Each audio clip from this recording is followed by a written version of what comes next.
Nous devant ta sainteté pour te dire merci pour Jésus qui a tout accompli pour moi à la croix. Il a payé le prix le plus fort. Il a versé son sang et il m'a réconcilié avec toi, Père. C'est en vertu de ce sang que je suis sanctifié une bonne fois pour toutes et je peux m'approcher avec assurance devant ton trône, sachant compter sur ton intervention surnaturelle. En bénissant ce peuple, Seigneur, ne m'oublie pas. En gardant ce peuple, Seigneur, ne m'oublie pas. Que ce matin soit un matin de résurrection, où quelqu'un vivra et verra son miracle se réaliser, l'accomplissement de ta parole. Seigneur, tu prends le contrôle et tu domines toutes choses. Et tu disposes nos cœurs à recevoir ta parole. Elle est une lampe à nos pieds, une lumière sur notre chemin. Elle juge les sentiments de nos cœurs. Elle nous place dans la position de victorieux. Merci Seigneur d'avoir permis que ces hommes et ces femmes soient ici. Ils sont venus combler par plusieurs choses.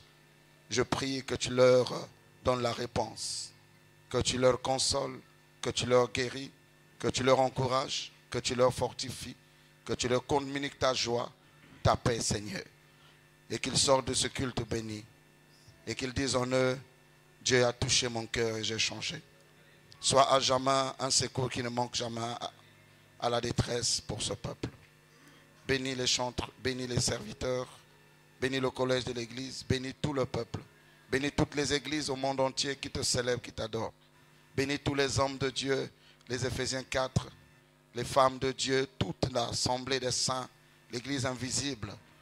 Accomplis tes promesses en ce temps de la fin. Merci Seigneur de relever ceux qui sont tombés, de consoler ceux qui sont abattus. Merci de bénir cette communauté Puits de Vie et que rien ne manque dans cette église. Que la communion soit sincère, que l'hypocrisie se taise, que l'amour véritable se répande dans nos cœurs. Que Christ triomphe au nom de Christ Jésus. Amen. Tu peux t'asseoir.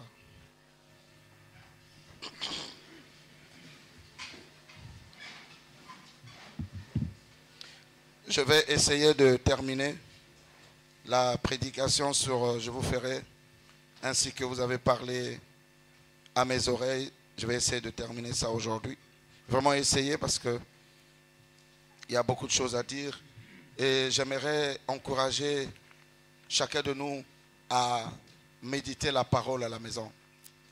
Les enseignements qui sont prêchés, je vous en supplie, la transformation ne sera possible que lorsque vous avez personnellement vous-même un temps avec Dieu, où vous ouvrez les enseignements, vous les méditez. Le Saint-Esprit pourra appuyer encore d'autres choses que je ne peux dire en 1 heure ou en 2 heures de prédication.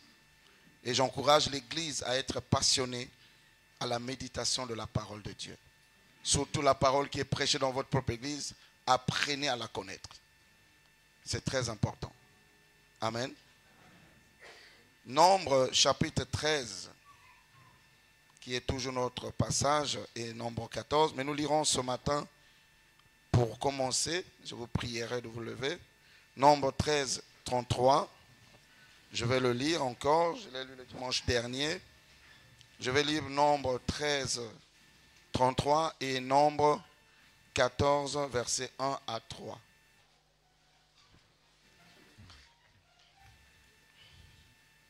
Pour la première lecture, j'attends les retardataires qui ont du mal à se tenir debout. Apprenez ça même aux enfants qui sont souvent assis à votre côté. Nombre 13, 33, il est écrit: et nous y avons vu les géants, enfants d'Anak, de la race des géants. Nous étions à nos yeux et aux leurs comme des sauterelles. Chapitre 14. Toute l'assemblée éleva la voix et poussa des cris, et le peuple pleura toute la nuit. Tous les enfants d'Israël murmuraient contre Moïse et Aaron. Et toute l'assemblée leur dit: que ne sommes-nous morts dans le pays d'Égypte, ou que ne sommes-nous morts dans ce désert? Pourquoi l'Éternel nous a-t-il fait aller dans ce pays où nous tomberons par l'épée, où nos enfants et nos petits-enfants deviendront une proie?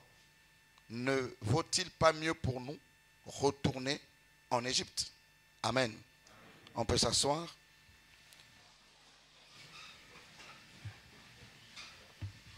Je vais continuer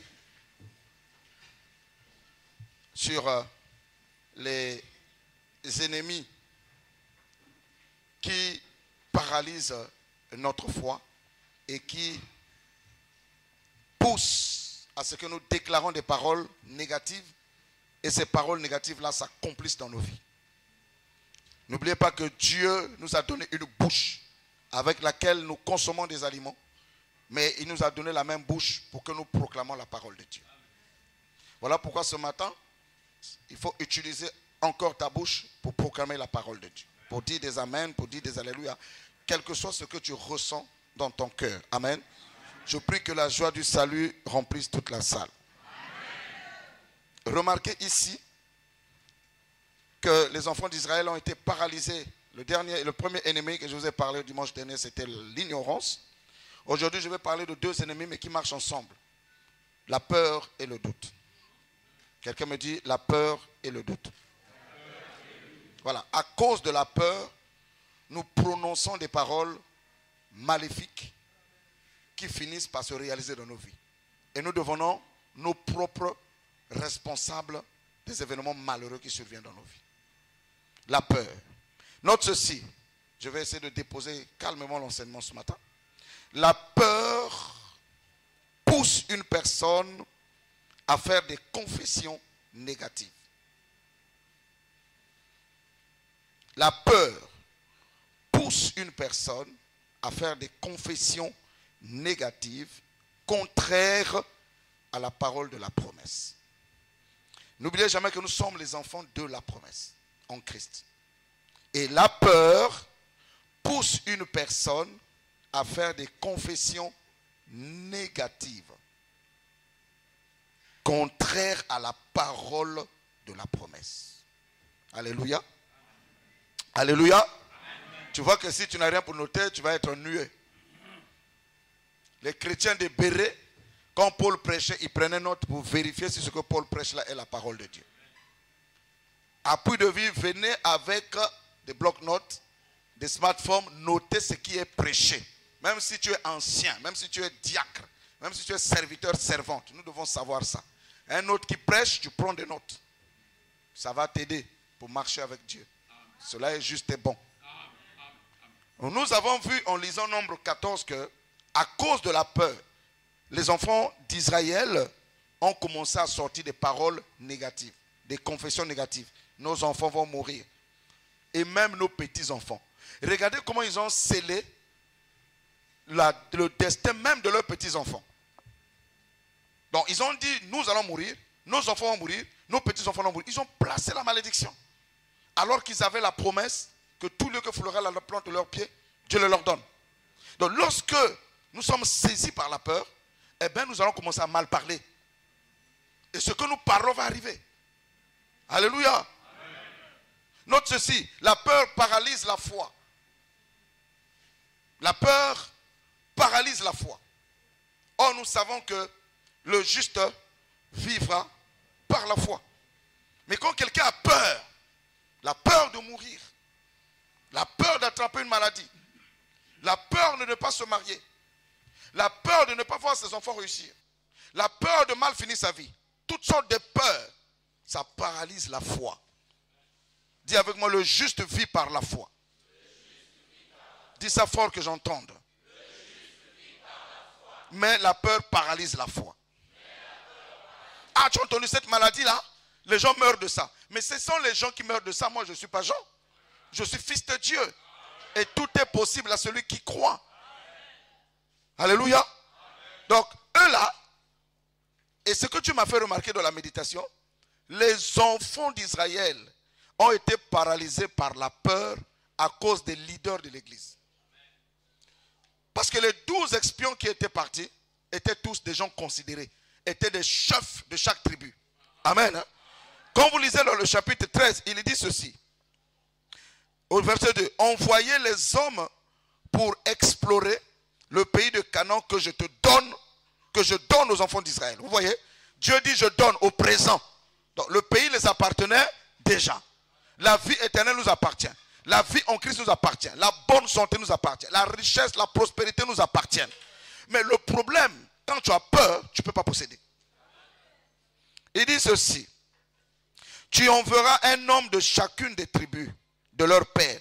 Tous seront des principaux d'entre eux. Quelqu'un me dit des principaux. Donc c'était des anciens qui sont assis là. C'était les leaders des départements. Vous savez, si le diable veut détruire quelqu'un, il passe par les chefs de l'église. Le pasteur, les diacres, les anciens, les responsables des départements, ce sont les premiers à être ciblés par l'ennemi. S'ils sont possédés ou oppressés par des puissances de ténèbres, ils vont mal influencer l'église. Voilà pourquoi Dieu nous interdit de ne pas être nombreux à enseigner la parole de Dieu. Et Dieu nous interdit de faire attention lorsque nous avons des responsabilités, parce que nous rendrons compte à Dieu pour ce troupeau-là. Alléluia. Vous savez, ces 11 parmi les 12 là, tous étaient des leaders. Mais tous ont communiqué l'esprit de peur. Voilà pourquoi n'écoute pas n'importe quelle prédication. Même moi, si je prêche, si tu vois que ce que je prêche là, quelque chose ne va pas, tu bloques ça, tu jettes. Il faut retenir les paroles qui peuvent te donner la force d'avancer. Les paroles de Christ, pas des paroles qui viennent humilier les gens, qui viennent condamner les gens. Nous ne sommes plus dans la condamnation, c'est fini. Un homme qui se pointe et dit, ah, vous êtes des pécheurs, vous mourrez. Toi-même, moi je vais dire, toi-même tu es le premier pécheur. Parce que tous nous avons péché, mais nous avons été justifiés par Jésus. Donc, si quelqu'un est ici, il est justifié par Jésus, à cause de sa foi. Et nous tous, nous sommes en train de marcher, et dans la marche, il y a des erreurs. Et nous sommes en train de nous perfectionner. Personne n'est parfait ici. Donc, l'évangile de la condamnation n'a plus ce sens. C'est l'évangile de la liberté. On présente que si tu vis dans le péché, tu vas aller en enfer. Tu viens à Christ. Tant que tu es à Christ, la loi de l'esprit de vie en Christ te perfectionne. Voyez-vous? Et ces gens-là ont communiqué la peur à l'église. Et toute l'église avait peur. Et ils étaient paralysés. Fais attention à celui qui t'écoute, celui qui te prêche la parole, celui qui te parle à l'oreille. Ton mari peut t'induire dans les erreurs. Vous savez, Elkana était un bon mari pour Anne. Très bon mari. Le mari modèle. Elle avait les vêtements. Elle avait la nourriture au double que sa rivale. Elle avait l'argent au double que sa rivale. Elle avait l'affection de son mari au double que sa rivale. Mais elle n'avait pas d'enfant. Vous savez, c'est l'évangile que son mari lui prêchait. Son mari lui disait, je vaux pour toi plus qu'un enfant. Mais c'était son mari. Voilà pourquoi moi je fais attention à tous ces hommes-là. Et j'ai peur d'eux. Et de tous les leaders de l'église. Parce que par l'expérience, c'est par eux que le diable passe. Je le dis clair. J'ai des versets bibliques. Je ne dis pas que c'est eux qui vont le faire. Mais c'est par eux. Et par vous qui êtes à la tête des départements. Parce que notre conduite, nos paroles, nos façons d'être influencent l'église. Et les gens nous regardent. Voilà pourquoi même si tu ne prêches pas, on sait que tu es ancien de l'église. On sait que tu es responsable d'un département. Et on voit comment tu vis. On voit comment tu te conduis. Là, ça veut dire que papa qui t'a lavé. Donc à cause de toi, on va dire que dans le ministère, les gens ne voient pas. Donc, dès lors que je suis responsable d'un département, dès lors que je suis diacre, ancien, ma conduite, même si je ne prêche pas, regardez au loupe. Et je dois savoir ce que je dis. Je dois savoir ce que je fais. Et voici que Elkana dorlotait Anne. Alors, si Anne était une chrétienne rétrograde, elle allait dire, j'ai l'argent. J'ai les offrandes même en double. J'ai le respect de mon mari. J'ai la considération de mon mari. J'ai même l'héritage des biens. Même si Dieu ne me donne pas l'enfant. Mais Anne a vu que Elkana ne l'aimait pas à la vérité. Elkana était un ralentisseur de la destinée de Anne. Fais attention à celui qui te parle à l'oreille. Que ce soit ta femme, que ce soit ton mari, que ce soit ton ancien, que ce soit un frère de l'église. Ce qu'il te dit va influencer ta vie. Il va influencer ta confession. Anne a dit, oui, tout ce que tu fais pour moi, c'est bien. Je suis comblé. Mais ce que je veux, c'est avoir un enfant. Anne savait que l'héritage d'un fils vaut mieux que l'argent. Vous savez ce qu'elle a fait? Elle a dit, cette fois-ci, je vais aller à l'église. Je vais attendre que mon mari s'en va. Je vais attendre que ceux qui me calomnient, Pénina, s'en va. Et je vais rester seul au temple. Vous savez, donc, il y a certaines bénédictions que toi seul vas arracher ça. Parce que si tu attends la foule pour t'accompagner à ton miracle, tu vas souffrir. Il y a des moments où quand tout le monde est parti de l'église, un dimanche, tu es pour toi rester à l'église. Et tu commences à parler avec Dieu. Tu te précipites pour sortir, pour aller chez toi, pour aller faire quoi? Il y a des gens qui disent, mais pasteur, la plupart de ceux qui me disent, pasteur, il faut vite prêcher, parce qu'ils ont des courses. Tu finis, après tu vas aller regarder la télé. Tu finis, après tu vas aller regarder Internet. Où est la durée que tu te tiens dans la présence de Dieu pour obtenir certains miracles? Certains miracles nécessitent que tu restes. Dis-lui, il faut que tu apprennes à rester dans sa présence. Anne a attendu que tout le monde est parti. Elle est restée à l'église. Elle a dit, si je m'occupe seulement de mon mari, je suis foutu. Frère, Dieu m'a dit une fois, l'aisance est plus dangereuse que la pauvreté. L'argent est plus dangereux que la pauvreté. Le bonheur est plus dangereux que la galère. Parce que quand tu as la satisfaction de tes besoins primaires, tu as ta voiture, tu as ta maison, tu as un bon salaire, tes affaires marchent, tu as tendance à négliger le spirituel qui soutient toutes ces choses-là.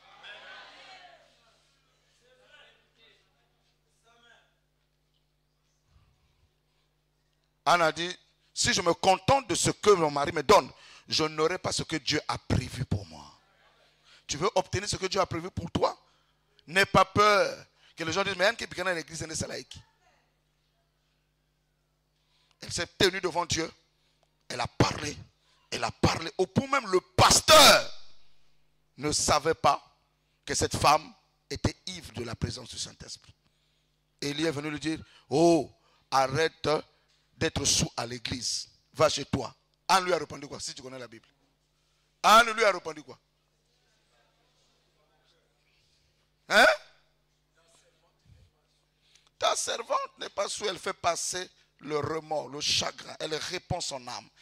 Ne laissez pas le chagrin, les remords trop durer dans vos vies. Ça va vous tuer. La meilleure façon, ce n'est pas la prière du groupe. Ce n'est pas la prière de l'église. Après que tout le monde ne soit pas là, je me prosterne. Je livre mon âme. J'ai des chagrins, j'ai des choses qui me font mal. Il faut que ça s'arrête. Mais c'est moi et Dieu. Voilà comment Samuel est arrivé. Alléluia. Ah, je vais dire à quelqu'un, ne te contente pas de ton statut actuel. Il y a plus que Dieu t'a réservé. Quelqu'un dit un amen? Donc, troisièmement, la peur donne la force aux démons de nuire à notre vie. La peur, ça donne la force aux démons de nuire à notre vie. N'oublie jamais ça. Chaque fois que tu auras peur, c'est une grande porte que tu as ouverte pour les démons. Pour te torturer, pour t'oppresser. La peur donne la force aux démons pour nuire à notre vie. Alléluia. Est-ce que vous êtes là? Aujourd'hui, ce n'est pas le pasteur chaud. Ça va? Ça passe? Alléluia. Il y avait un chrétien qui partait évangéliser dans un village. Pour ceux qui ont été dans le village où il habitait était séparé au moins de 5 km. Donc il partait à pied. Mais comme il avait fini de prêcher dans son village en retard, il a démarré à 18h. Il arrive, comme il marchait doucement, il était minuit. Au milieu proche de l'autre village, il voit comme ça une ombre redoutable sur la route. Qui faisait oh, oh. Il s'arrête. Au nom de Jésus, je t'ordonne le démon, quitte là. Oh. Oh. Il s'est agenouillé. Seigneur, tu as dit d'invoquer le feu. J'invoque le feu sous toi. Feu. Rien. Wow. Wow. Oh Seigneur, je dois aller évangéliser dans l'autre village. Mais le démon là, il ne veut pas partir. Seigneur, fais quelque chose. Le démon est là. Wow. Wow. Vous savez, le frère n'a pas bougé. Il est resté là en pleurant jusqu'à 5h, 6h du matin. Vous savez c'était quoi? Un gros palmier à cause du vent qui faisait des mouvements. Wow, wow, wow. Et comme il était animé par la peur, il ne pouvait pas avancer. Oh, la foi veut dire quoi? Si je chasse le démon et que le démon ne fait pas, moi je vais avancer. Oh, il y a beaucoup de chrétiens qui prient, mais qui ne veulent pas affronter les événements de la vie. Dis à quelqu'un, prier c'est bon, mais il faut attaquer. Alléluia.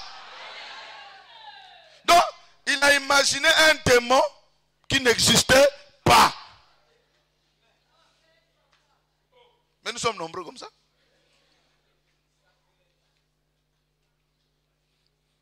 Autre chose, la peur bloque l'accomplissement de la promesse de Dieu dans nos vies. Je donne d'abord des phrases et puis on va développer mes enfants. La peur bloque l'accomplissement des promesses de Dieu dans nos vies. Pour ces enfants, ils sont tous morts dans le désert. Parce qu'ils ont eu peur. Donc ce que Dieu avait prévu pour eux ne s'est pas accompli. Ils sont morts. La peur bloque l'accomplissement des promesses de Dieu dans nos vies. Qui croit qu'il a des promesses que Dieu lui a faites et que ces promesses doivent se réaliser? Alors bannis la peur. Alléluia.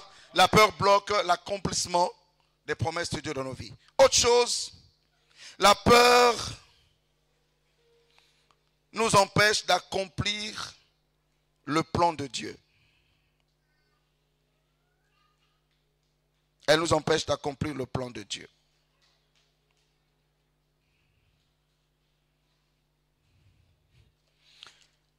Allez. Prends le micro, fils. Tu vas me faire la lecture maintenant.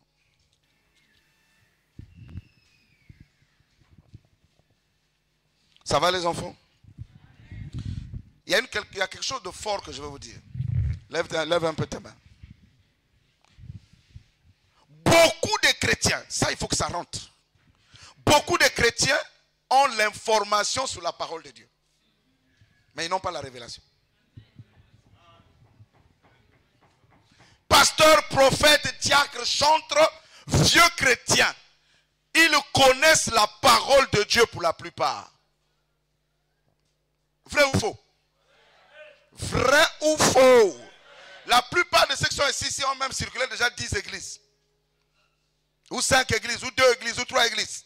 La plupart connaissent beaucoup de versets bibliques, oui ou non? Maintenant, je vais te dire ceci. La révélation est plus puissante que l'information. La révélation est plus puissante que l'information. Nous n'arrivons pas à obtenir de Dieu parce que nous ne sommes pas passés de l'information à la révélation. À quoi ça sert de dire qu'il nous guérit de toute maladie? C'est une information. As-tu la révélation de la guérison? Parce que la révélation, c'est la découverte profonde de ce que je sais déjà. Ça passe? La révélation est la découverte profonde de ce que je sais déjà. Par exemple, je sais que les démons sont vaincus au nom de Jésus, je sais. Mais quand je commence à me présenter, ou que les démons se présentent devant moi, et que j'ai la victoire sur eux, là je suis révélé. Parce que je manifeste l'information que j'ai reçue. Alléluia. L'information, répète avec moi, l'information est plus puissante, et plutôt la révélation est plus puissante que l'information. Dis ça très fort, la révélation est plus puissante que l'information. Dis avec moi, l'information c'est bon. C'est même bien. Alors, à quoi ça sert-il d'avoir l'information sur Dieu si je n'ai pas l'expérience de ce Dieu? La révélation, c'est avoir une expérience personnelle avec le Seigneur. Est-ce que je prêche à quelqu'un? Voilà pourquoi beaucoup de gens prêchent par l'information. À quoi ça sert que je vous donne les informations si ce Dieu-là n'est pas vrai, n'est pas palpable, n'est pas manifeste? Alléluia. Alléluia. Moïse pouvait dire à Pharaon, je prie que ça rentre, que laisse aller mon peuple pour adorer le Dieu puissant. Vous savez, c'était une information. Pharaon dit, je n'ai pas peur de ton Dieu là. Quand Moïse a sorti le bâton et le bâton s'est changé en serpent, Pharaon dit, ça là, si c'est ça, les magiciens font ça. J'ai une question à te dire. Vous savez qu'il y a des sorciers qui sont très forts? Vous savez qu'il y a des gens qui pratiquent la magie qui sont très forts, qui peuvent hypnotiser les gens, envoûter les gens, même ceux qui prient. Vous savez ça? Mais donc, si tu n'as pas un niveau spirituel élevé, un magicien peut blaguer avec ta vie. Un sorcier peut blaguer avec ta vie. C'est pas parce que tu dis le nom de Jésus qu'il va obéir. As-tu la révélation du nom de Jésus? As-tu la révélation du sang de Jésus? As-tu la révélation du Saint-Esprit? Vous êtes là ou bien vous n'êtes pas là? Proverbe 29, verset 18. Fais vite, vite, vite, vite. Réveille-toi, réveille-toi, réveille-toi. Proverbe 29, 18. Nous lisons Proverbe 29, 18. Oui.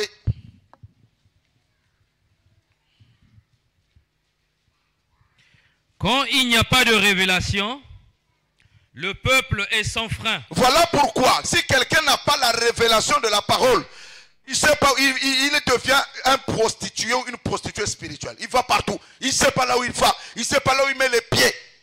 Il est animé par la peur. Peur de démons, peur de mourir, peur de maladie, peur de ceci. Et n'importe qui lui donne la révélation. Dieu m'a dit ceci, il croit. Dieu m'a dit cela, il croit. Parce que lui-même, il n'a pas la lumière. Amen. Vous m'entendez? Amen. Dis à quelqu'un, il faut obtenir la grâce d'avoir la lumière. Il faut obtenir la grâce d'avoir la lumière. Dis ça fort. Il faut obtenir la grâce d'avoir la lumière. Le psaume 119, verset 130. Très important. Les Hébreux, ils avaient l'information. Dieu leur a dit que vous allez posséder Canaan. Mais ils n'avaient pas la révélation qu'ils sont plus grands que les démons là. Ils savaient que Canaan leur a été donné. Mais ils ne pouvaient pas la posséder parce qu'il manquait la révélation. Amen. Le psaume 119, 130. Je choisis la voie de la vérité. Le psaume 119, verset 130.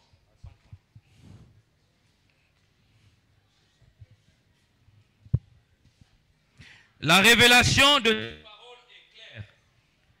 Elle donne de l'intelligence aux simples. Quelqu'un dit la révélation de la parole.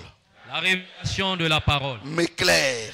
m'éclaire. Elle me donne l'intelligence. Elle me donne l'intelligence. Et la peur ne peut plus régner dans ma vie. Et la peur ne peut plus régner dans ma vie. Quelqu'un devait donner un amen à Jésus. Amen. Est-ce que vous savez que adorer est une révélation? Amen. Est-ce que Tchédek sait que adorer c'est pas chanter? Est-ce que les chanteurs savent que adorer c'est pas chanter? Adorer c'est pas danser. Les danses, les chants ne sont que les moyens de l'adoration. L'adoration c'est l'intimité d'un cœur avec Dieu. Donc je suis calme ici, je dispose mon cœur comme un sacrifice. Donc je n'attends pas que quelqu'un chante pour me donner la joie. L'adoration c'est le sacrifice du cœur. Le cœur qui s'abandonne au Seigneur. Avant le chant, il y a le sacrifice. J'ai donné déjà un enseignement, tout de suite au chant. Avant le chant, il y a le sacrifice de mon cœur. Pour que le chant qui sort bouge les gens, il faut que ce soit le fruit de mon sacrifice. Un cœur consacré, sans hypocrisie, sans colère, sans haine, sans jalousie, sans mépris. Je ne viens pas exposer mon don. Je ne viens pas prouver à l'église que je sais chanter. Non. Amen. Je ne viens pas chanter mes chants. Non. Si je viens chanter mes chants, c'est la pagaille. Je ne vais pas aller chanter le chant d'un concert de X parce que ça m'a plu. C'était son concert. Mais je dois chanter le chant qui plaît à Dieu à l'instant où je me trouve dans la communauté. Alléluia. Le chant qui va faire qu'une élue soit connectée au ciel. Amen. Même si j'avais programmé des chants, mais quand je viens Seigneur, je me donne à toi. Je me livre à toi. Prends le contrôle de mes sentiments, de mes pensées, de mes émotions. L'adoration c'est l'intimité. L'adoration c'est l'accouplement. Amen. L'adoration, c'est l'accouplement. C'est un homme qui rentre dans l'intimité avec sa femme. Quand la femme sort, on sent que le ventre a gonflé. C'est-à-dire que l'adoration, c'est l'accouplement. Là, je vais tuer quelqu'un. Oh, tu sauras qu'une femme a été avec un homme. Quelques mois, elle commence à cracher. Quelques mois, il y a un bouton qui sort ici. Quelques mois, je mange que les mangues. Ah, je mange pas les ndunda. Tu sais qu'elle était en intimité avec un homme. Parce que tu vois le fruit. Donc un adorateur, quand il rentre dans l'intimité, il sort avec la grossesse. Jésus va l'enfanter de l'amour divin. Alléluia. Jésus va l'enfanter de la joie du salut. Amen. Jésus va l'enfanter de merveilles de la croix. Alléluia. Et cette personne devient différente. Et quand vous voyez ce qu'elle fait, vous dites, mais qu'est-ce qui s'est passé? Elle a été enceintée par le roi de gloire. Amen. Si vous sa nature. Dieu lui a contaminé sa vision. Dieu lui a contaminé sa façon d'être. Tu n'arrives pas à adorer l'église parce que tu n'es pas dans l'intimité avec le Seigneur. Amen. Ceux qui adorent rentrent dans le lieu secret, rentrent dans la chambre avec le Seigneur. Il n'y a que toi et Jésus. C'est là où la maladie peut être brisée. C'est là où lorsqu'on chante un chant, tu vois que ce qu'on a jeté sur toi commence à se brûler. Parce que tu deviens le chant. C'est pour cette raison que David était dangereux. Voilà pourquoi je refuse de dire à Dieu, je ne prêcherai jamais la lettre. Amen. Je refuse de prêcher la lettre. Amen. La lettre tue, mais c'est l'esprit qui donne la vie. Amen. Parce que si les enfants de Dieu n'ont pas l'esprit, ils sont perdus. Amen. Parce que dans le monde, il y a un esprit qui est très fort. Mais nous avons un esprit qui est tout puissant, tout suffisant. Alleluia. Le Saint-Esprit. Amen. Ah non, il n'est pas venu rentrer dans le cœur de quelqu'un pour les défaites. Non.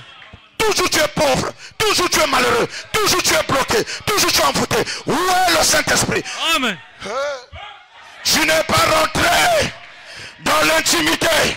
C'est pour cette raison que le Seigneur m'a appelé, pour te ramener à l'intimité. Amen. Mon ami, l'intimité ne se fait jamais en groupe. Amen. Un véritable homme ne peut pas aller avec sa femme en public. Oh, est-ce que je peux prêcher? Un véritable mari n'ira jamais avec sa femme au salon, à la cuisine, mais ça sera dans la chambre où personne ne les voit, mais ils sont en train de produire la vie. Amen. Ils sont en train d'accomplir les destinées de Dieu. Amen. Alléluia. Amen. Et quand vous voyez quelques mois, vous saurez que la soeur était avec son mari. Parce qu'elle commence à trop cracher. Elle commence à aimer les safos alors qu'elle ne mangeait pas les safos. La grossesse est rentrée. Et celui qui sort à l'image de son mari. Et quand tu es enceinte de Jésus, tu deviens à son image. Parce que tu étais avec le roi. Et tu peux chanter différemment. Voilà pourquoi vous voyez quelqu'un, les chantes, la personne est perdue dans l'adoration. Les larmes sont en train de couler. La personne est prosternée.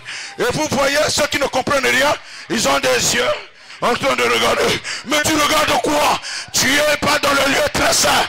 Tu es dans le parvis. Oh, Dieu nous attend dans le lieu très saint. Les rideaux sont baissés. Le voile est tombé. Amen. Et je suis dans l'intimité avec le roi de gloire. Alléluia. Et il entend mes cris. Alléluia. Et il entend mes pleurs. Alléluia.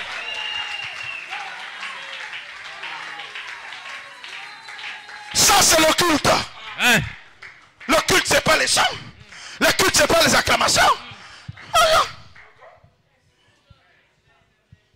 ne connaissez pas ce que c'est qu'un adorateur. Quand il sort de sa présence, rien ne peut l'ébranler. Tout lui devient possible. Tout lui devient possible. Hein? Un sorcier va blaguer avec quelqu'un qui sort de la présence de Dieu. Les démons, il faut arrêter ça. C'est vous-même qui livrez vos corps à Satan. J'ai apporté mon âme.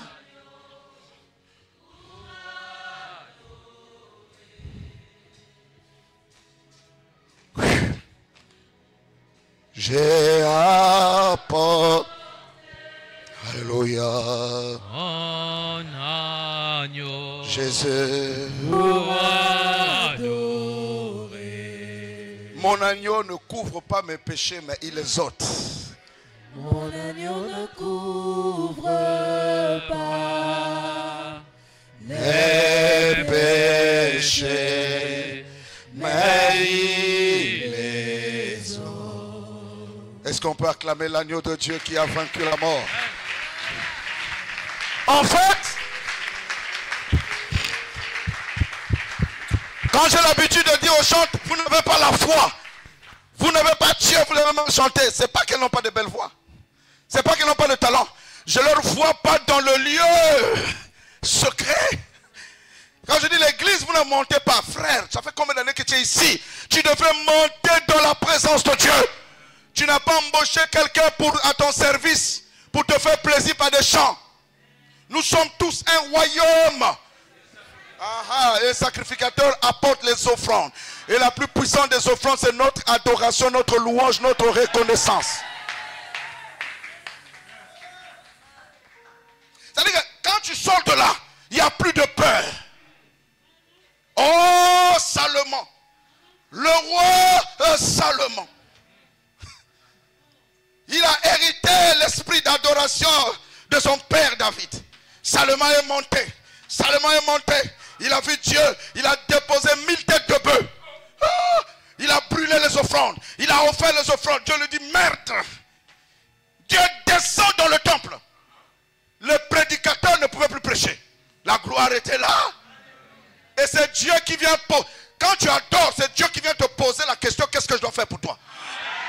Ce n'est plus toi qui demandes les choses. L'adoration excite Dieu. C'est comme un mari. Pardonnez-moi, mais c'est ça la parole. Une femme l'a tellement aimé. Une femme l'a tellement aimé. Une femme l'a tellement fait du bien. C'est l'homme qui dit, que veux-tu? C'est l'homme qui commence à dire, mais qu'est-ce que je dois donner à cette femme? La tête du mari est troublée. Il va prendre des super wax. C'est ce que tu vois, un homme va payer une voiture neuve. Il donne à la femme. Tu ne sais pas ce qui s'est passé dans la chambre haute.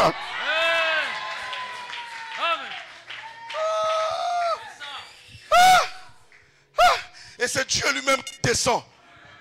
Voir un adorateur. Ma fille, tu m'as chanté comme ça là. Que veux-tu que je fasse pour toi? Dieu vient voir Salomon. Qu'est-ce que tu veux? Tellement que tu m'as adoré, Salomon. Salomon lui dit, je veux la sagesse. Dieu dit, oh, tu ne me connais pas. En dehors de la sagesse, il y a un zondo. Il y a une richesse. Parce que niveau d'adoration, mon petit, quand tu adores, la carrière disparaît. Parce que tu reçois une vision céleste. Une parole céleste. Alléluia. Tu as donné à Salomon, non pas seulement la sagesse, Mayaka. Il dit, personne ne sera comme toi. Et quand Salomon va foutre sa main, Dieu regarde Salomon. Il dit, l'adoration que tu as fait là m'empêche même de te frapper. Je suis obligé de frapper tes enfants. Ah, amoureux de Jésus. L'adoration te fait rattraper des prières inutiles. Il m'a dit quand tu adores, c'est lui qui vient te dire, c'est quoi le sujet? C'est quoi le sujet? Avant tu fais ça, moi je te donne en dehors de ça aussi. Dimanche prochain on viendra que l'adorer. Je vais vous apprendre ça. On parle trop pour rien. Nous on veut voir Dieu. Je veux voir mes enfants être bénis. Mais il faut qu'ils viennent. Sinon le bâtiment là ne sert à rien. Oh, est-ce qu'on peut acclamer le roi?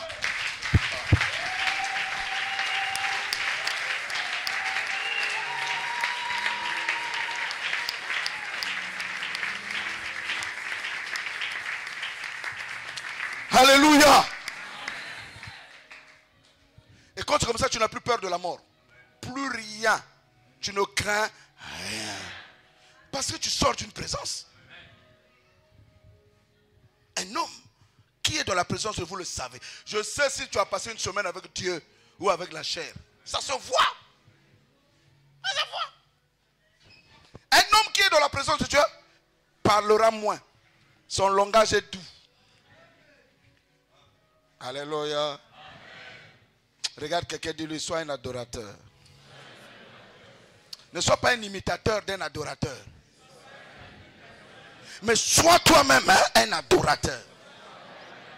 Il ne faut pas imiter quelqu'un. Quand j'écrivais ce message, le Seigneur me dit, Mounienge Herman, tu es déjà champion depuis ta naissance. Donc aucun homme ne peut me dire que je serai un échec. Non. Jamais. Tu étais là quand je suis né. Enoch, voici la révélation. La science nous a dit qu'il y a des milliers de spermatozoïdes chez un homme. Oui ou non? Des millions, non? Bon, ça veut dire que, comme mon père envoyait, nous étions des millions avec mes frères et mes soeurs à l'intérieur du corps de maman, dans les ténèbres. Il n'y avait pas la lumière là-bas. Donc, nous étions des millions dans les ténèbres. Nous sommes des millions à faire la course pour aller rentrer sur la terre, pour aller pénétrer l'ovule de maman. On est nommé, toi quitte là, quitte là. Au nom de Jésus, quitte là. C'est pour moi. Le 5 février, c'est pour moi. Toi quitte là. L'autre dit c'est pour moi. Là, nous sommes dans le sein de maman. Et j'arrive, je rentre tout. Vainqueur depuis le ventre de maman. Vainqueur dans le noir du ventre de maman. Et j'ai poussé. Au jour de ma naissance, la vieille a crié. On lui a dit pousse. J'ai dit à maman, je vois moi-même l'énergie aussi. Quand je sors, dès que j'ai crié Nia, Satan, je suis sous la terre pour gagner et pour vaincre. Est-ce que tu comprends? Donc, dis, personne ne doit te ridiculiser. Tu as déjà vaincu les millions de frères. Qui peut te vaincre sous la terre? Je suis champion depuis le ventre de ma mère. Et je suis sorti pour vaincre. Donc quand le monde m'impose son influence et je rencontre celui qui m'a aimé dès avant la fondation du monde, je retrouve la position. Et quand je retrouve ma position que j'avais avant que je sois sur la terre, je rentre dans ma destinée. Et je deviens plus que vainqueur. La peur ne peut plus rien me faire. Amen. Quelqu'un devait dire amen à ça. Donc n'aie pas peur. Papa, qu'est-ce que je vais devenir? Ma vie est un échec. Ta vie est un échec. Tes frères et soeurs sont morts dans le ventre de leur mère. Ta vie n'est pas un échec. Tu peux changer ce que tu vis là. Si tu sais en qui tu as cru, tu peux changer ce que tu traverses. Tu appelles à l'existence des choses qui n'existent pas. Écoute-moi, je vais te dire une chose. Tu sais pourquoi tu as peur? Parce que tu vois aux choses visibles. Or, le monde invisible est plus réel que le visible. Abraham, s'il avait seulement regardé aux choses qui l'entouraient, Isaac ne serait pas né. La Bible dit qu'Abraham ne considérait pas. Il ne faut pas considérer les maladies, le chômage, les humiliations, les écrasements des gens, la pauvreté de la famille, la médiocrité. Balais ça, regarde ton esprit, récupère la parole, qui je suis en Christ. Et tu commences à parler la parole de la foi. Abraham ne douta point par incrédulité, mais il fut fortifié par la foi, croyant que Dieu est capable d'appeler à l'existence ce qui n'existe pas. Alléluia. Toi tu es chef d'entreprise. Colgate était chrétien. Il a amené les gens à adorer dans son église, dans son usine. Il a amené les pasteurs prêcher là-bas. Jusqu'à présent il y a Colgate. Les Rockefeller amenaient les pasteurs dans son usine chaque midi pour prêcher à ses ouvriers. Et il faisait des offrandes de ses usines. Il est mort milliardaire. Papa, tu sais un Dieu puissant? Qu'est-ce que c'est cette histoire-là? Tu sais que ton entreprise de foi peut devenir la meilleure apporte-noix. Mais parce que tu sers avec ton intelligence. Tu n'as pas associé Dieu. Quand je vais prêcher sur la loi du travail, vous allez comprendre. Dis ceci, écris ceci. La peur nous prive de vivre dans la grâce, sous la grâce de Dieu. Ça va? Ça peut aller? La peur nous prive de vivre sous la grâce de Dieu. Alors que c'est la grâce qui nous fait la force. Notre force, c'est la grâce de Dieu. Mon lecteur, 2 Timothée 1,7. La peur nous prive de vivre sous la grâce de Dieu. 2 Timothée 1,7. Deutéronome 20, 1 à 4. N'oubliez pas que le monde là est rempli de démons. Le monde là est rempli de mauvais esprits. Alors, si on vit dans la peur, nous n'arriverons pas. 2 Timothée 1, verset 7. Deutéronome 20, verset 1 à 4. La peur nous prive de vivre sous la grâce de Dieu. Et j'étais en train de dire que Jésus nous a laissés sur la terre. Il savait qu'il y avait les princes des ténèbres sur la terre. Il savait qu'il y avait des démons sur la terre. Il savait qu'il y avait des puissances du mal sur la terre. Et si on vit dans la peur et on ne reconnaît pas l'esprit qui est en nous, nous échouerons. 2 Timothée 1, verset 7. Deutéronome 20, verset 1 à 4. On y va. Nous lisons 2 Timothée 1, verset 7. Oui. Car ce n'est pas un esprit de timidité que Dieu nous a donné, mais un esprit de force, d'amour et de sagesse. Dis avec moi, ce n'est pas un esprit de peur que j'ai. J'ai reçu de Christ un esprit de force. Tu crois à ce que tu déclares? Tu es sûr? Tu es sûr? Tu es sûr, hein? Alors marche avec la force. Deutéronome 20, 1 à 4. Allez voir quelque chose de horrible que Dieu avait défendu aux enfants d'Israël de ne jamais faire. Nous sommes toujours en train de voir la peur qui nous prive de vivre sous la grâce de Dieu. Merci Seigneur.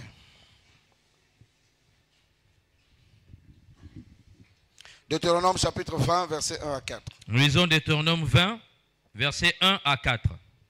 Lorsque tu iras à la guerre contre tes ennemis et que tu verras des chevaux et des chars et un peuple plus nombreux que toi, tu ne les craindras point. Dieu dit quoi?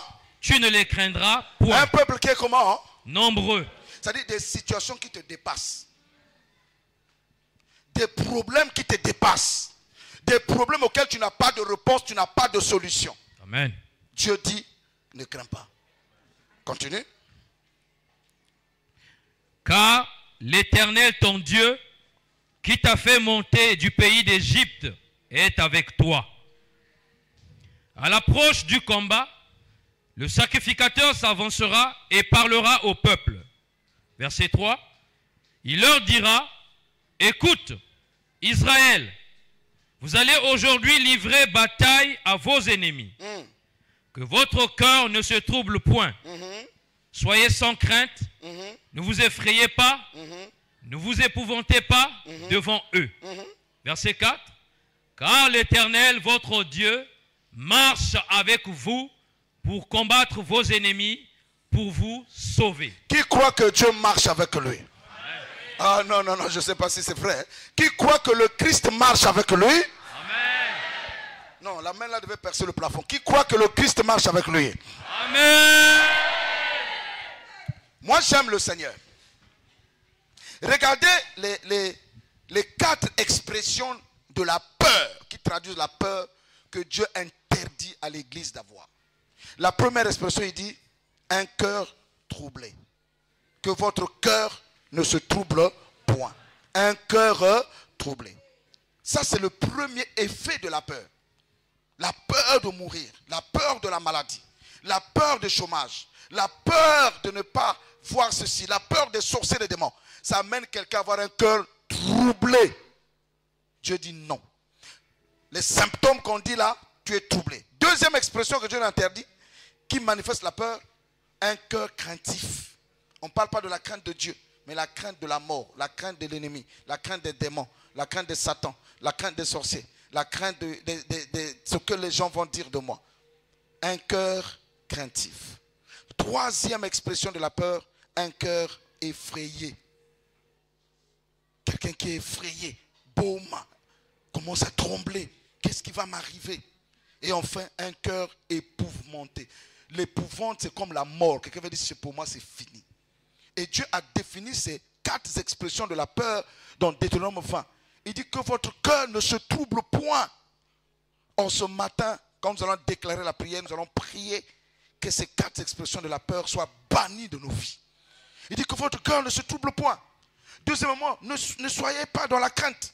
Troisièmement, ne vous effrayez pas. Quatrièmement, ne vous épouvantés pas. Parce que vous aurez peur de la mort. Ah, ils vont me tuer. Qu'est-ce que ma vie va devenir? Cette maladie ne finira jamais. Les gens sont morts de ça. Dans ma famille, on ne se marie pas. Dans ma famille, on ne met pas au monde. Dans ma famille, il y a ceci. Il y a un totem. Mais maintenant, tu es transféré des ténèbres à la lumière. Tu es dans la nouvelle famille. Il faut maintenant imposer le règne de Christ par rapport à ta nouvelle famille. Vous êtes là avec moi? Vous êtes là avec moi? N'oubliez jamais que l'homme est le fruit de ses pensées. Les fruits de mes pensées. Donc je dois faire attention à ce que je pense. Parce que la peur commence à attaquer mon âme. Et après je commence à parler mal. Or Job avait dit quoi? Ce que je crains, c'est ce qui m'arrive. Job chapitre 3 verset 25 à 26. On ne va pas le lire. Mais vous savez ça. Dans Job 3 25 à 26, Job dit ce que je crains, c'est ce qui m'arrive. Ce que je redoute, c'est ce qui m'atteint. Donc n'aie pas peur. Quelque chose que tu traverses. N'aie pas peur de mal finir. Tu finiras bien. Dis à quelqu'un, tu finiras bien. Tu triompheras. Dis-lui d'ailleurs, tu es déjà dans la victoire. Qui croit que demain on va l'appeler, il va retrouver le travail? Alléluia. Est-ce que tu sais que tu peux décider de l'augmentation de ton salaire? Est-ce que tu sais que tu peux décider de faire une activité et Dieu te donnera les moyens de faire cette activité? Tu es assis ici en train de faire. Tu es un Dieu. Si on ne t'embauche pas, embauche-toi toi-même. Vous savez, j'ai dit à Dieu quand j'étais dans le chômage, je ne serai pas mendiant. J'ai dit à Dieu, je refuse de prêcher l'évangile chômeur. J'ai pris ma Bible, j'ai quitté dans l'église où je priais, au fond Tchétché. J'ai marché, j'arrive à Belleville, on appelle ça, non? Belleville, à Tchétché, voilà, vers les impôts là où tu travailles là, Yoyo. Voyez, je traverse les impôts, j'arrive, je sors ma Bible devant tout le monde. Je marche, je dis, Seigneur, si tu es réel. Vous savez, la foi c'est la folie. Hein? J'appelle ça la folie de la foi. Il ne faut pas que vous ayez dans l'église, quand vous avez j'ai parlé dans ma langue. Il ne faut pas venir s'asseoir à l'église pour blaguer. La vie chrétienne, ce n'est pas l'amusement. Hein. J'ai sorti ma Bible, j'ai dit, Seigneur, si demain, je ne sais pas quelle société, mais n'importe où il faut qu'on m'appelle, je ne vais pas déposer les CV. Comment tu vas faire, je ne sais pas. Si on ne m'appelle pas demain, que j'ai le travail, ta Bible là, je la jette. Mon ami, ça dépend de ton alliance. Hein? Amen. Ne faites pas ça chez vous.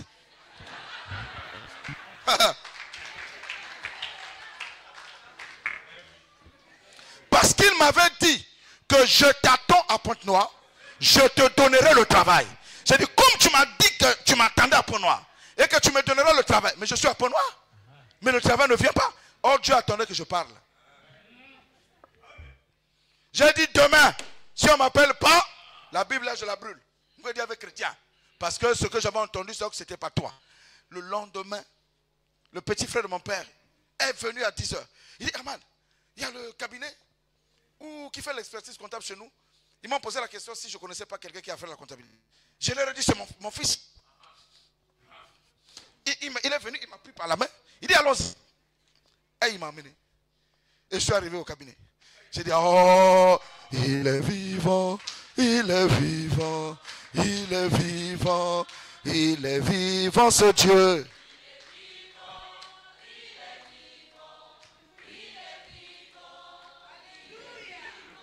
Et voilà, j'ai eu le travail. Donc si c'est toi, ça traîne, c'est que tu ne parles pas. Frère, tu ne veux pas venir à l'église hein, chercher à prêcher l'évangile pour gagner l'argent. Il faut laisser ça.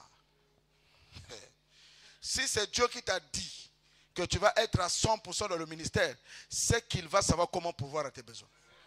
Mais venir mentir au peuple de Dieu pour avoir gagne-pain, mon ami, je te déconseille. Surtout en ce temps de la fin.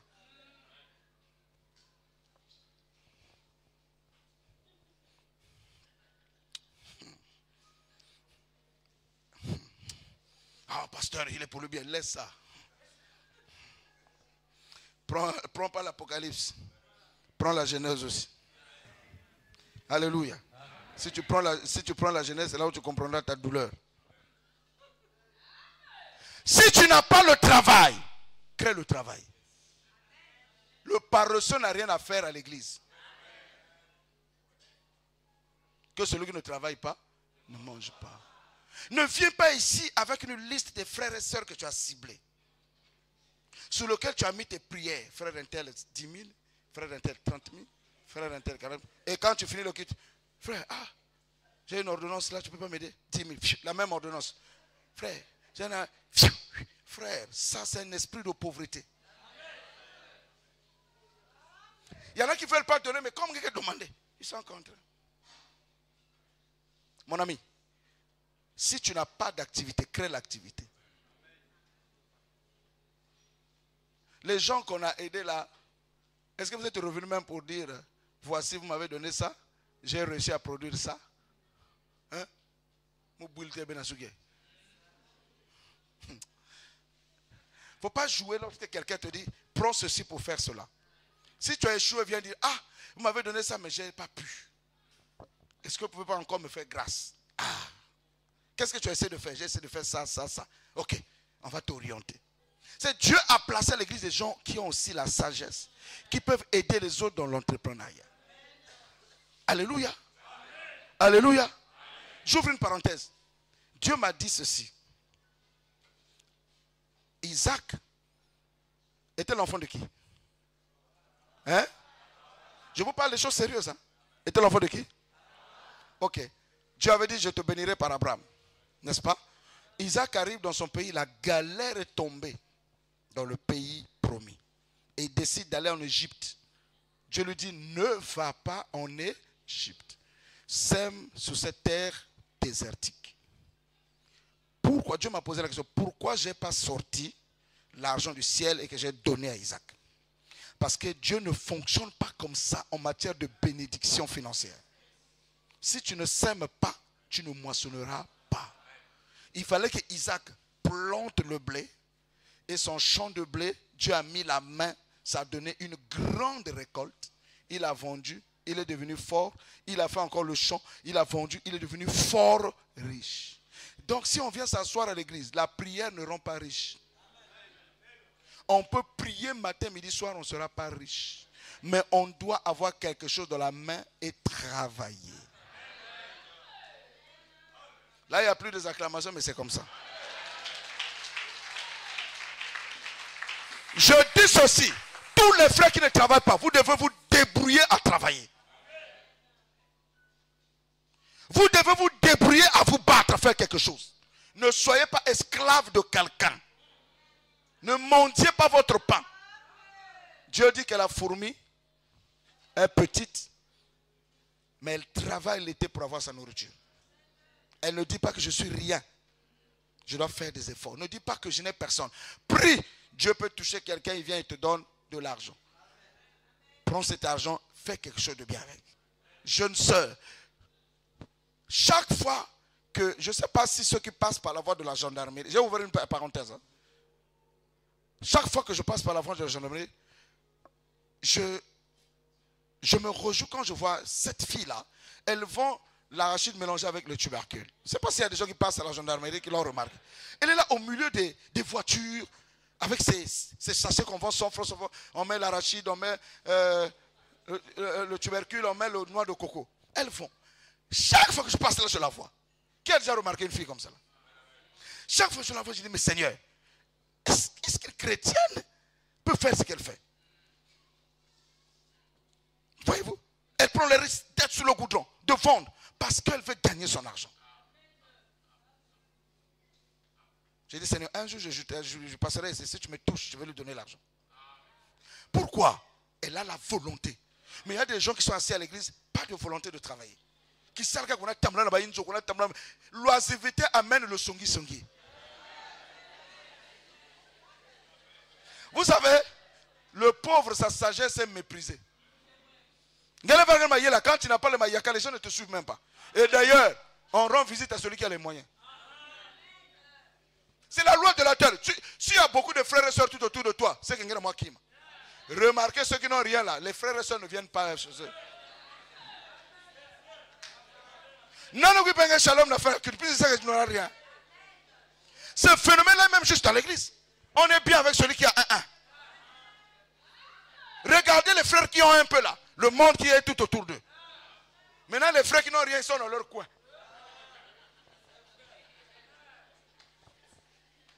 Papa, il faut refuser ça. Ma soeur, il faut refuser ça. Fais comme les Yalangoto. Fais comme les Yalangoto. Et tu vas voir, diaconesse, les gens qu'on aide là, ils finissent même par quitter l'église. Ils n'ont jamais reçu Dieu, on les a aidés, jamais satisfaits. Quand vous voyez quelqu'un dire je ne gagne rien, il faut réfléchir 2 fois. Si cette église ne t'a rien donné, Dieu va s'occuper de toi. Il y a des gens qu'on a beaucoup aidés. Mais non, c'est les mêmes encore qui parlent mal de gens. Tu ne devrais même pas oser. Parenthèse, hein? Travail en aussi,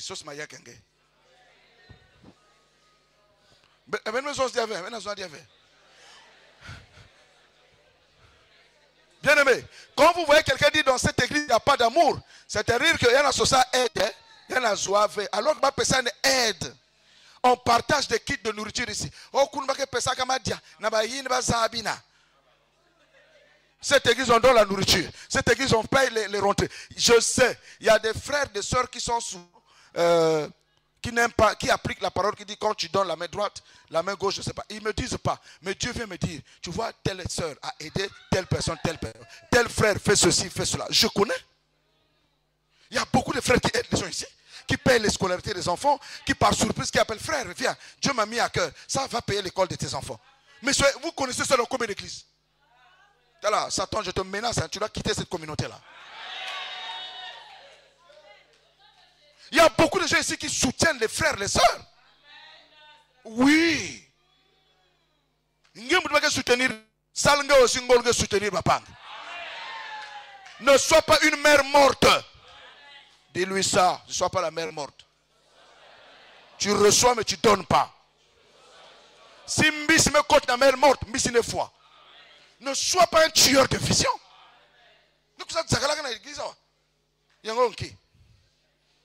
Oh. Et c'est des gens qui sont quand il vient, net mon père,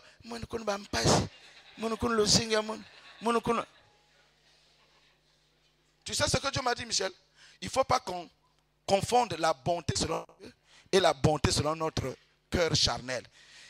Bet nangawa, nabakit, oh yandi amezoave. Mais c'est la personne là, c'est celle qui va te tuer. Dieu m'a dit, dis à toute l'église, et je donne ça à mes anciens. La bonté doit être selon Dieu. Si on voit que personne a changé, personne va être personne qui a changé.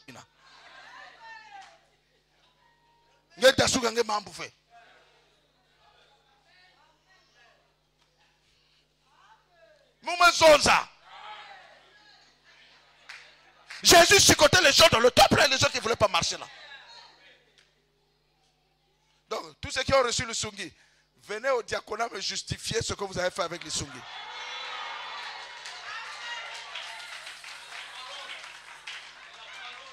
On appelle ça l'économe fidèle.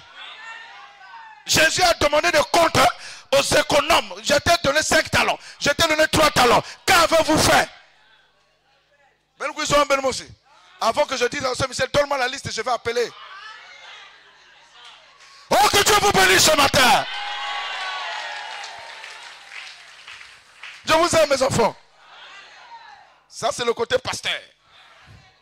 Je ferme la parenthèse. Dis à quelqu'un, ne crains pas. Ne sois pas dans le doute. Ne sois pas dans le désespoir. Ne sois pas dans le découragement. À cause des délais. À cause de ce que tu traverses. Dieu n'est jamais en retard. Ton Seigneur arrive. Et ton bonheur est déjà accompli. Il y a plus de 2000 ans à la croix. Quelqu'un devait pousser des cris de joie et acclamer Jésus.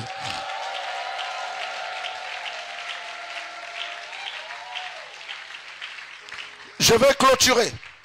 Note ceci. La peur est aussi une preuve de manque de confiance en Dieu. La peur est aussi une preuve de manque de confiance en Dieu.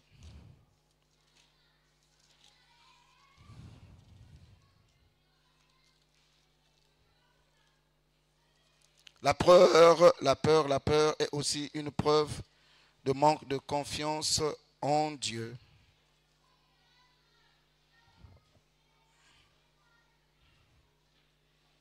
Et enfin, la peur façonne notre imagination. La peur façonne notre imagination. Ainsi, nous pouvons penser et même voir des choses négatives qui n'existent pas. La peur façonne notre imagination, dans le mauvais sens bien sûr. Ainsi, nous pouvons avoir des pensées et même voir certaines choses négatives qui n'existent pas. Ça va les enfants? La peur façonne notre imagination, dans le mauvais sens mes enfants. Ainsi nous pouvons avoir des pensées et même voir des choses négatives qui n'existent même pas. Qui n'existent pas du tout. Voir des démons, voir des maladies, des échecs, alors que cela n'existe pas. Et enfin des enfants, la peur est l'arme redoutable du diable. La peur est l'arme redoutable du diable pour paralyser la vie des croyants. La peur est l'arme redoutable du diable pour paralyser ou neutraliser la vie des croyants.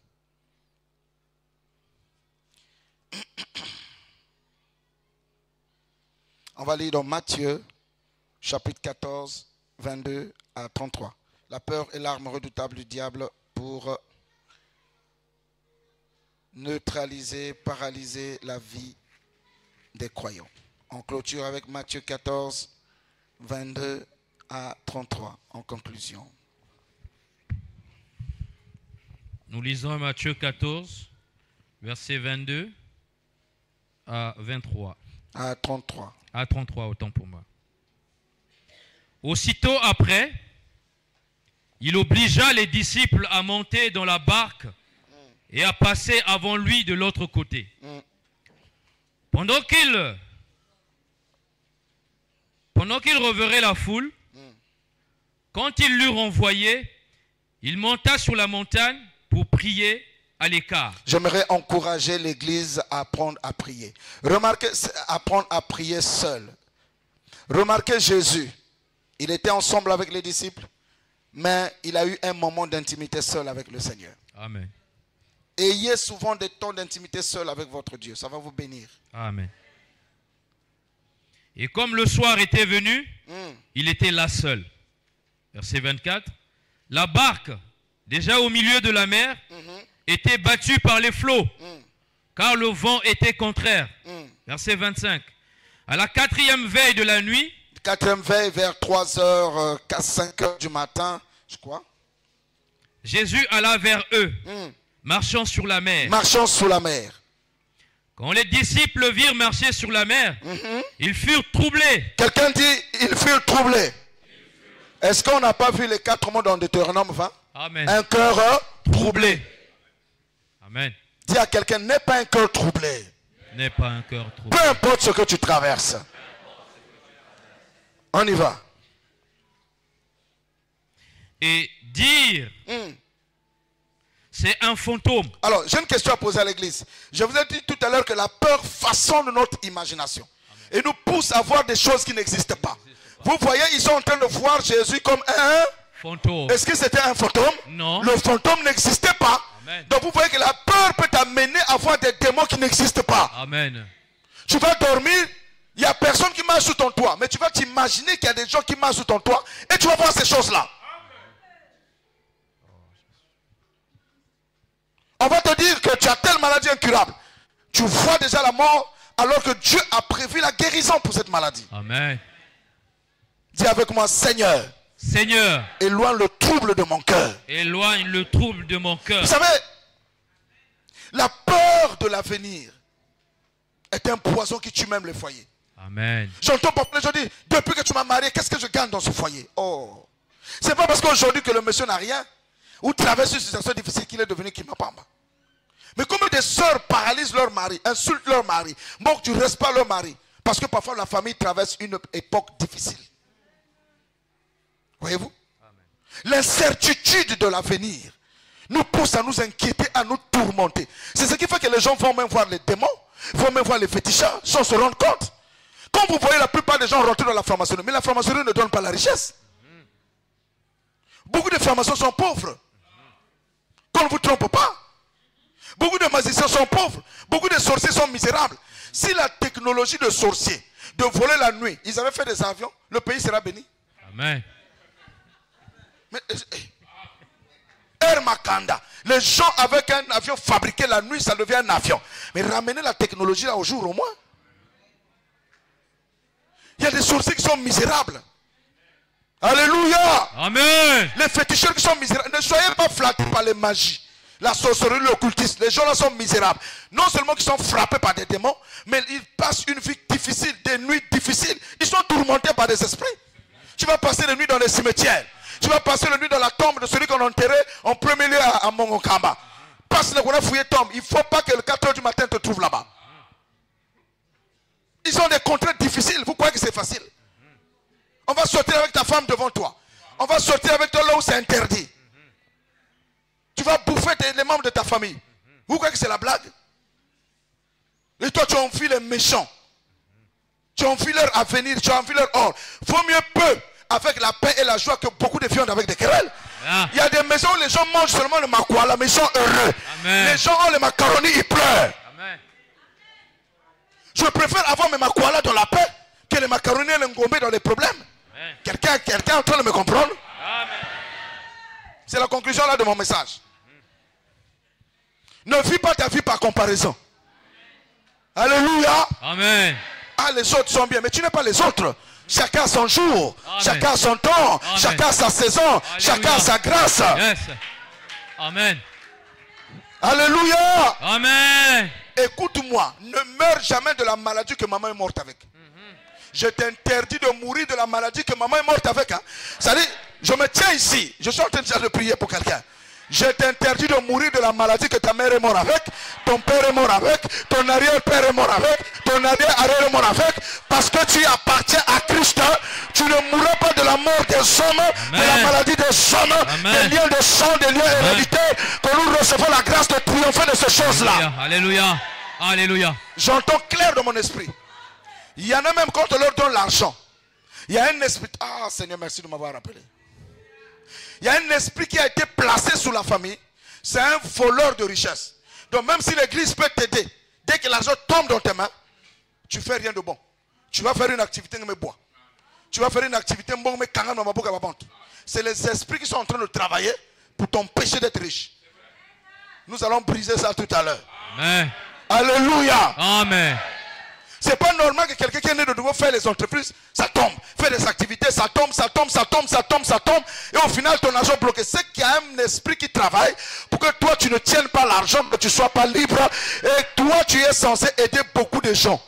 Et on paralyse tes finances pour que plusieurs personnes souffrent. Amen. On va donner ça à celui qui a un mauvais cœur pour que plusieurs personnes souffrent. Amen. C'est ainsi, parfois on a des familles tout entières. Un a beaucoup d'argent, les autres sont misérables. Pour que tout le monde soit à la queue le devant lui. Avancez, avancez, avancez. Venez chez moi, l'homme riche de la famille. En ce matin, ces choses-là faillent. Au nom de Jésus. Au nom de Jésus. Vous comprenez? C'est pas normal que tu tiens l'argent, tu deviens malade. Tu tiens l'argent, les enfants malades. Tu tiens l'argent, la famille dans des problèmes. Tu tiens l'argent, c'est bloqué chez les gens. Cela est fini aujourd'hui au nom de Jésus. Amen. Tu te lèveras contre ça, tu crieras. Amen. Ça c'est quel fantôme ça? Alléluia. Amen. Le bonheur et la grâce t'accompagnera tous les jours de ta vie. Quand tu vois qu'à chaque fois le bonheur t'échappe, tu deviens un moment bien. Après c'est la misère. C'est qu'il y a une alliance. Ça doit tomber. Quand ils ont vu Jésus avancer, ils ont eu peur. La peur a poussé qu'ils croient que c'était un fantôme. Alors que ce n'était pas un fantôme. C'était le Christ. Vous voyez, la peur te donne un faux discernement. Ça embrouille ton discernement. Ils ne peuvent pas discerner l'homme qui vient de parler avec eux. L'homme qui mange avec eux. L'homme qui les enseigne depuis des années. Parce qu'ils ont peur, ils ne discernent pas que Yandiaï, c'est Jésus. Comment expliquer les gens qui marchent avec le Seigneur? Le Seigneur dort avec eux. Ils ne peuvent pas regarder que ça c'est notre Seigneur. La peur t'embrouille. La peur t'éloigne de la vision céleste. Et elle te fait focaliser sur ce qui ne marche pas. Sur ce qui te trouble. Continue la lecture. Tout à l'heure ça va chauffer la prière. C'est un bombardement prophétique. Amen. Afin que tout ce qui te mène soit brisé. Amen. Tu trouves normal Les autres font des offrandes, toi tu ne peux pas faire des offrandes. Pas parce que tu ne veux pas, mais parce que tu n'as rien. L'église, pour aller de l'avant, il faut l'argent. Si je demande à la diaconesse combien on a dépensé ici, incroyable. Mais ce n'est pas vous qui avez donné, c'est seulement peu de personnes. Le reste, on a trouvé des mécanismes. Mais c'est anormal. Vous voyez? C'est anormal que tu sois dans cette famille, tu es toujours derrière les gens. Ça doit s'arrêter. Et toi, tu es derrière les gens, tes enfants aussi seront derrière les gens. Et on est en train de donner en parlant mal. Quand on te donne, tu tournes le dos, on te critique. Ça doit s'arrêter. Amen. Ça doit s'arrêter. Amen. Ça doit s'arrêter. Amen. Ça doit s'arrêter. Amen. Continue la lecture. Et dans leur frayeur, vous entendez le mot frayeur? Mes étudiants, j'avais dit cœur troublé, cœur effrayé. Vous entendez? Ça y est encore là. La frayeur. Ah, mais on a dit qu'on va licencier tout le monde dans le pétrole. Tu commences à trembler. On n'a qu'à licencier tout le monde dans le pétrole. Moi, on ne va pas me licencier. Si on me licencie, ça veut dire que Dieu veut m'envoyer ailleurs. Amen. Pourquoi je vais m'effrayer? Tu commences à ne pas dormir. Tu commences à appeler les relations. Appelle Jésus. Benga Yesu nakati ya losambo. Benga Yesu nakati ya losambo. Continue. Amen. Et dans leur frayeur, ils poussèrent des cris. vous entendez? Papa, il y en a qui prient parce qu'ils ont peur. Dès qu'on dit seulement Moukouille que la porte. Jésus. Papa, c'est pas sauter là qui va faire fuir le démon. C'est l'assurance de qui je suis en Christ. Toutes les religions du monde, les gens sautent. Allez chez les Ngunza, vous allez voir comment ils sautent. Ils marchent même dans le feu. Oui. Nous poussons des cris de douleur, des cris, parce qu'on a peur. Ah, qu'est-ce qu'on va devenir? Ah, ce pays-là est maudit. Mon ami, le Congo est béni. C'est les hommes qui ne sont pas bien, mais le Congo est un pays béni. Dieu a béni le Congo et continuera à bénir le Congo. Amen. Mais nous crions. Maintenant, je cherche quelqu'un qui a l'onction pour m'enlever, papa. Quelle que soit la dose de l'onction d'un homme de Dieu, il ne t'enlèvera jamais la peur si toi-même tu ne prends pas la décision d'affronter tes peurs. Amen. Tu m'entends? C'est une décision personnelle. Amen. Tu dois décider que ça, je ne veux plus de peur dans ma vie. Que ce qui m'effraie, je dois l'effrayer maintenant. Amen. Oh, ton amen est bon, hein? Amen. Continue, oh. Verset 27. Hein? Jésus leur dit aussitôt. Hein? Rassurez-vous. Est-ce que Jésus a dit autre chose que rassurez-vous? Non. Il veut leur donner l'assurance. Amen. Je dis à quelqu'un, sois en paix. Amen. Ce que tu traverses, on sait que c'est difficile. Sois en paix. Rassure-toi que le Seigneur est là. Amen. Et il interviendra. Amen. Oh, je veux un amen de vainqueur. Amen. J'entends dans mon esprit, mais moi le péché là, papa, tu sais comment traiter avec le péché? Tu viens devant Dieu, tu dis Seigneur, peu importe mes faiblesses, ta grâce me vient au secours. Il faut que ce péché-là quitte. Et quand le diable te dit, oh mais toi tu ne peux pas bénéficier de Dieu parce que tu as tel péché, dis-lui Satan, je connais ta faim, toi tu iras en enfer, mais moi ma faim c'est la gloire de Dieu. Amen. Même avec ce péché-là, je veux pousser jusqu'à ce que je vais rentrer au ciel. Alléluia. Je veux me battre jusqu'à ce que ça va tomber. Amen. Et mes yeux verront le Seigneur. Amen. Le royaume des cieux appartient aux violents. Yes. Ne te laisse pas faire. La Bible dit ne te laisse pas vaincre par le mal. Surmonte le mal par le bien. Quel que soit le péché, cela tomber, je vais monter au ciel. Amen. Oh, quelqu'un est en train de recevoir. Amen. Rassurez-vous, Dieu est avec vous. Amen. Continuez. C'est moi.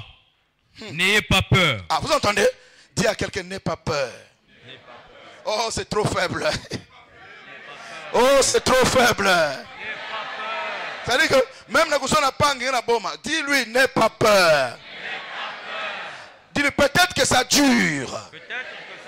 N'aie pas peur. Le Seigneur est avec toi. Oh, tout le monde doit parler. Si tu parles parce que le démon là ne veut pas que tu parles. Dis-lui, n'aie pas peur. Même si ça tarde. Attends dans la joie.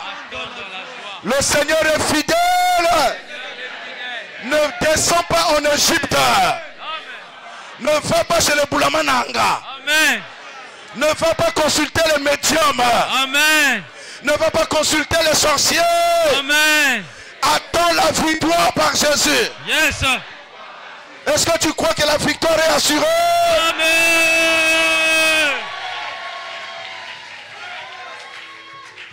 Mon ami, n'aie pas peur. C'est ce qu'il a dit. Amen. C'est moi le Seigneur.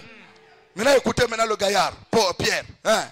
Pierre lui répondit, Seigneur, si c'est toi, ordonne que j'aille vers toi sur les eaux. Qu'il te soit fait selon ce que tu as parlé, n'est-ce pas? Amen. Je vous ferai tel que vous avez parlé. Amen. Oreilles. Il a dit à Jésus, si c'est toi, ordonne que je marche sur les eaux. Est-ce que Jésus a exécuté? Allons-y lire maintenant. Et il dit, viens. Vous entendez la parole du Seigneur? Tu as dit que si c'est toi, je dois marcher sur les eaux comme toi. Il dit, mais viens. Est-ce que Jésus a fait...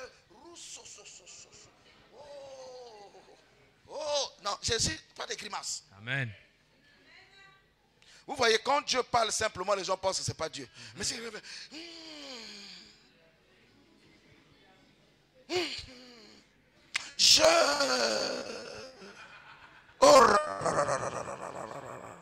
vois, je vois, oh, Moukouyou, bon, tu sais,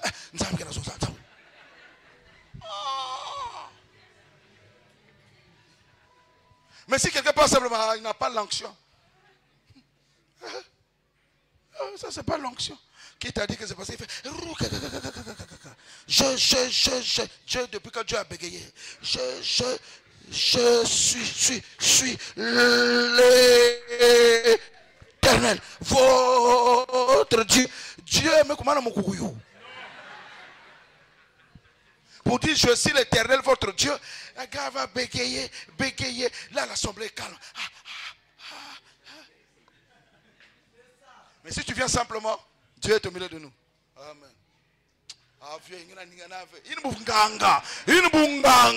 Amen.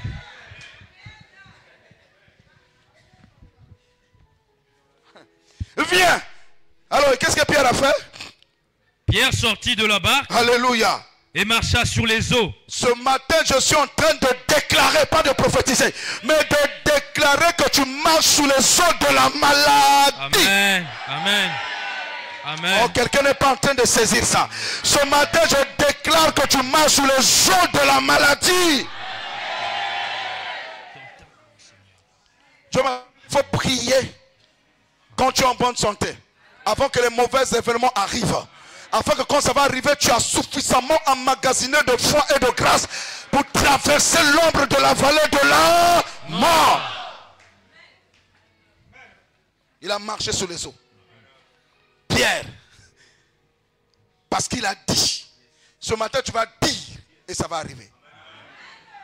Il a marché sur les eaux pour aller vers Jésus. Continue, verset 30. Mais voyant que le vent était fort, vous voyez, il eut peur. La peur apparut encore. Peur dans le bateau, dans la barque. Peur sur... Il est déjà en train de marcher sous les eaux. Mais le diable vient le voir. Il dit, hey, tu ne vois pas le vent? Tu ne vois pas que c'est la mer? Tu as donné ton témoignage? Alors Dieu te sauve, tu ne donnes pas le témoignage. Il a failli mourir en pleine mer. Lui-même il parle en pleine mer. Mourir. Sois pas égoïste comme ça. Hein? Ça, c'est Dieu lui-même qui est intervenu. Sinon, aujourd'hui, on ne ferait même pas chez des morts. Dans les océans là-bas. Et puis, aux gens ingrats, tu témoignes chez les chantes. Tu ne viens pas témoigner, prends pas ton micro pour dire je bénis le Seigneur qui m'a sauvé de la mort en pleine mer. Tombé d'un bateau. Il ne témoigne pas. Ingrat. Et puis, tu viens nous adorer Dieu ici. Proclamer les hauts faits du Seigneur. Amen. C'est ça là. Quand il m'a envoyé le Fox, j'ai seulement dit miséricorde. Mais qui peut faire ça? C'est le Seigneur. Et puis aux ingrats. Moi je m'attendais même qu'il allait prendre le micro, témoigner à toute l'église. Les bontés du Seigneur, le Dieu qu'il a gardé dans les hautes mers. Pour que la foi des autres aussi soit fortifiée. Nous ne devons pas retenir les témoignages. Nous devons témoigner ce que Dieu fait dans nos vies. C'est très important. Afin que la prochaine vocation, Dieu nous garde. Voyez-vous Pierre au milieu de la mer, il voit les vagues. Satan lui rappelle, papa, tu n'es plus dans le bateau. Hein? Il regarde à terre, l'eau de la mer vacille. Il voit bien que ses pieds sont au-dessus de la mer. C'est comme quelqu'un, on a diagnostiqué une maladie grave. Dieu t'a dit par ma bouche que tu es guéri. Amen. Mais quand tu vois les tempêtes, les symptômes, tu ne dors pas, tu as des douleurs, tu dis, ah, est-ce que prière il me simquan? Et tu vas chercher encore un autre pasteur. Et ce n'est pas fini ce pasteur-là. Ce n'est pas en multipliant les pasteurs qu'on a des solutions. C'est ta foi qui doit fonctionner sous la parole du Seigneur. Et ta foi doit vaincre les peurs. Ah non, peut-être que chez nous, il n'y a plus l'onction. Ah, je vais un peu chez les infirmiers. Mon ami, tu es en train de prouver simplement que tu as peur. Et Pierre a eu peur. Peur de quoi? Des vagues. Le diable a... Vous savez, lorsque tu t'approches d'une grande guérison, d'une grande délivrance, les symptômes s'intensifient. C'est-à-dire que la prière fait. C'est le signe que tu dois accélérer encore. Amen. Parce que le diable ne veut pas que tu obtiennes ce que Dieu t'a déjà redonné. Oh Seigneur, aide-nous. Amen. Il eut peur.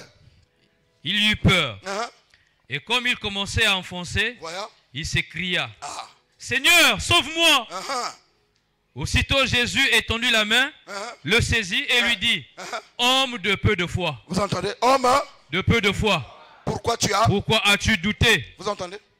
Alors, la question que je me pose, cher, c'est à quelle vitesse le Seigneur a tendu la main? Pierre est sorti de la barque, un pas, deux pas. Le Seigneur est loin. Quand il voit les événements, il commence à s'enfoncer. Il dit, Seigneur, sauve-moi. À quelle vitesse le Seigneur a quitté là-bas pour tenir sa main? Dieu est humiliable. Amen. Dieu est omniscient. Amen. Dieu est omnipotent. Dieu est omniprésent. Chez Dieu, il n'y a pas le temps. Le temps n'existe pas. Dieu fonctionne dans l'éternité. Donc, en l'instant où Pierre a crié, le Seigneur est déjà arrivé à côté de lui. Voilà pourquoi je dis à quelqu'un, le cri d'un fils de Dieu rapproche le Seigneur. Il dit, tu crieras, je dirai, me voici. Ce matin, quand tu vas crier à Dieu, la délivrance viendra à toi.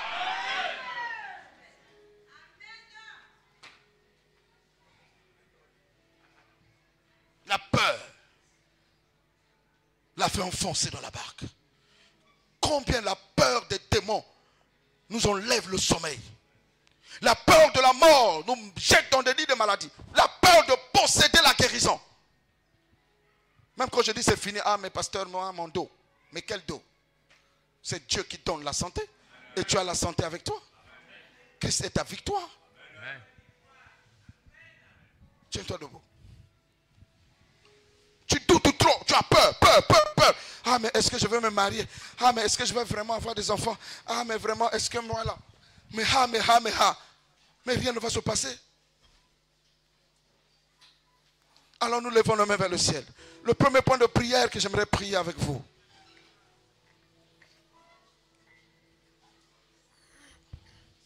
Nous allons briser. Si ça n'existe pas chez toi, tu vas soutenir les autres. Nous avons brisé les forces qui empêchent quelqu'un de travailler, qui empêchent quelqu'un d'avoir la richesse, d'avoir les moyens, d'avoir de l'argent, d'avoir les affaires. Dès que la personne a l'argent, c'est les problèmes de maladie, où les affaires tombent. Que les malédictions qui ont été placées sur la vie de ces personnes-là, depuis les ancêtres, qui font que Bantia, il ne faut pas vendre bien, il ne faut pas zombongo, il ne faut pas avancer. Que ces malédictions-là soient brisées par la puissance du Saint-Esprit. Quelqu'un commence à briser ça.